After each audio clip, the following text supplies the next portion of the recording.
Salem June 1 த bro action sports நடத்தும் முற்றிலும் பெண்களுக்கான 3 கிலோமீட்டர் வாக்கத்தான் மற்றும் ஆண் பெண் இருப்பாளர்களுக்கான மாரத்தான். பதிவு கட்டணம் ₹200 மட்டுமே.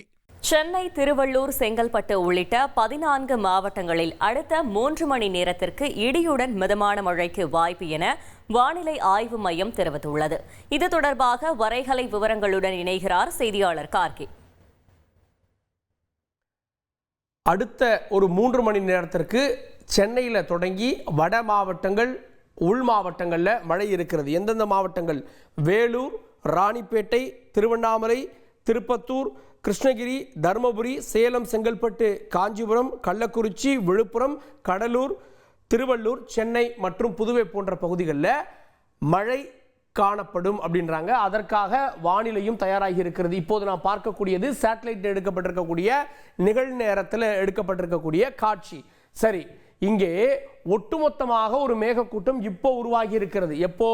4 மணி 15 நிமிடங்களுக்கு ஒரு மேகத்திரள் உருவாகி இருக்கிறது. இந்த மேகத்திரளுக்கு உள்ள அடர்த்தியான நீரை வைத்திருக்கக்கூடிய மேகங்கள் இருக்கிறது. அதுதான் இந்த பார்க்கக்கூடிய கலராக இருக்கக்கூடியது எல்லாமே நிச்சயமாக மழையை தரக்கூடிய அமைப்புகள். சரி, இந்த மேகம் பாருங்க இப்போ எங்கேருந்து உருவாகி இருக்கு அப்படின்னா, பெங்களூரில் லேசாக இப்போதான் மழை விடுது. பெங்களூரில் அங்கே உருவாகி, அதே போல் ஆந்திரா, திருப்பதி வரை, திருப்பதியில் இப்போது மழையோ சாரலோ பெய்து கொண்டிருக்கும். அதே போல் ஆந்திரா, அப்புறம் ஆந்திராவில் சில மாவட்டங்கள்லாம் நம்ம பார்க்குறோம். அப்புறம் தமிழகம், 3 மாநிலங்களுக்கும் மழையை கொடுக்கக்கூடிய ஒரு அமைப்பு இப்போ உருவாகி இருக்கிறது. இதனால் எங்கெங்கே மழை பெய்யும் அப்படின்றத நம்ம பார்க்கலாம். இப்போது இருக்கக்கூடிய நிலவரத்தை நான் சொல்லிடுறேன்.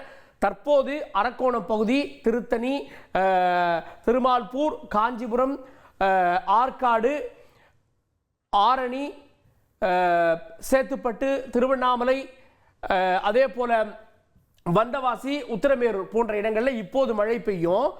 செங்கல்பட்டு போன்ற இடங்கள்லையும் மழை இருக்கும்.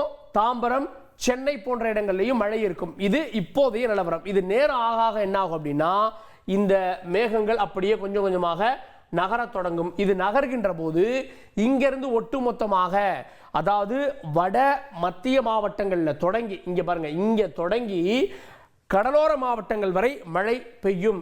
ஸோ இப்போ நம்ம பார்த்தோம் அப்படின்னா, இன்னும் வரக்கூடிய சில மணி நேரங்களில் சென்னையில் மழை பெய்யக்கூடும்.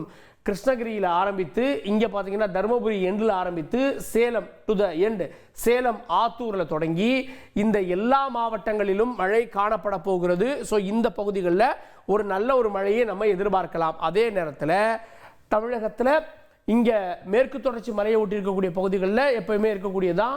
கேரளாவை ஒட்டி இருக்கக்கூடிய பகுதிகளில் லேசான மழை இருக்கும். ஆனால் இப்போதைக்கு இந்த மழையானது 7லிருந்து 8 மணி வரை இந்த மாவட்டங்களில் மழையை கொடுக்க போகிறது. அதில் இன்னொரு அப்டேட் சொல்கிறாங்க. சரி, இது மழை பற்றின தகவலாக இருக்கிறது. அரபிக்கடலில் இன்னொரு நிகழ்வு. அரபிக்கடலில் இப்போது நீங்கள் பார்த்து கொண்டிருப்பது, இங்கே லேசாக ஒரு சர்க்கிள் மாதிரி தெரியுது இல்லையா? அந்த சர்க்கிள் நாளைய தினம் மேலடுக்கு சுழற்சியாக மாறுகிறது. 22ஆம் தேதி அது காற்றழுத்த தாழ்வு பகுதியாக மாறுகிறது. அதுவே 23ஆம் தேதி தீவிரமடைந்து உள்ளே சென்று விடுகிறது. இது 23ஆம் தேதி உள்ள போறப்பெல்லாம் அதிகாரப்பூர்வமாக தென்மேற்கு பருவமழையானது தொடங்கிவிடும். இதன் காரணமாக நமக்கு இங்கே மழை கிடைக்க ஆரம்பிச்சிடும். எங்க அப்படின்னா, கேரளாவில் இப்போவே ரெட் அலர்ட் கொடுத்துட்டாங்க. கேரளாவை ஒட்டி இருக்கக்கூடிய தமிழகத்துடைய நெல்லை, கன்னியாகுமரி, திண்டுக்கல், தேனி, விருதுநகர் பகுதிகளில், அதே போல் நீலகிரி மற்றும் கோவை போன்ற பகுதிகளில் மழை நமக்கு பெய்ய தொடங்கிவிடும். ஆனால் இப்போது உருவாகி இருக்கக்கூடிய இந்த சிஸ்டத்தால் ஒரு கூடுதல் ஆபத்தும் இருக்குது. பாருங்கள், 23ஆம் தேதி இது கடலில் இருந்தாலும் மழையை இங்கே தான் கொடுக்கும். இப்போ நம்ம மழைக்கு போயிடலாம். பாருங்கள், இது 23ஆம் தேதி கடலில் இருந்தாலும் குஜராத், மும்பையில் மழை, 24ஆம் தேதியும் மழை, 25 கடலில் இருக்குது. அப்போதும் உள்பகுதிகளில் மழை, 26 மழை, 27 பாருங்கள், 27 ஒட்டுமொத்தமாக மழை, 29 போன்ற நாட்களில் மழை. இப்போ 29ஆம் தேதியில் இங்கே நமக்கு ஒரு சிஸ்டம் உருவாகி விடுகிறது. இது மேலடுக்கு சுழற்சியா தாழ்வு பகுதியான்றதை பொறுத்து பார்க்கணும். ஏன்னா இது 27ஆம் தேதி உருவாகி அப்படியே மேல் நோக்கி வருகிறது. வங்கதேசத்துக்கும் ஒடிசாக்கும் இடைப்பட்ட இடத்துல அது கரையை கடக்கக்கூடும் அப்படின்ற மாதிரி தெரிகிறது. ஸோ 2 சுழற்சிகள் உருவாவதால அடுத்த ஒரு வாரத்திற்கு இப்போ நமக்கு தமிழகத்தில் 2-3 நாட்களுக்கு மழை இருக்கும். அடுத்த ஒரு வாரம் முழுவதுமாக இந்த பகுதிகள் முழுவதும் மழை இருக்கும். உள் மாவட்டங்களில் இன்னொரு சுழற்சியால மழை இருக்க போகிறது. ஒட்டுமொத்தமாக இந்தியாவினுடைய பல பகுதிகள் மழையை பெறப்போகிறது அடுத்த ஒரு வாரத்திற்கு.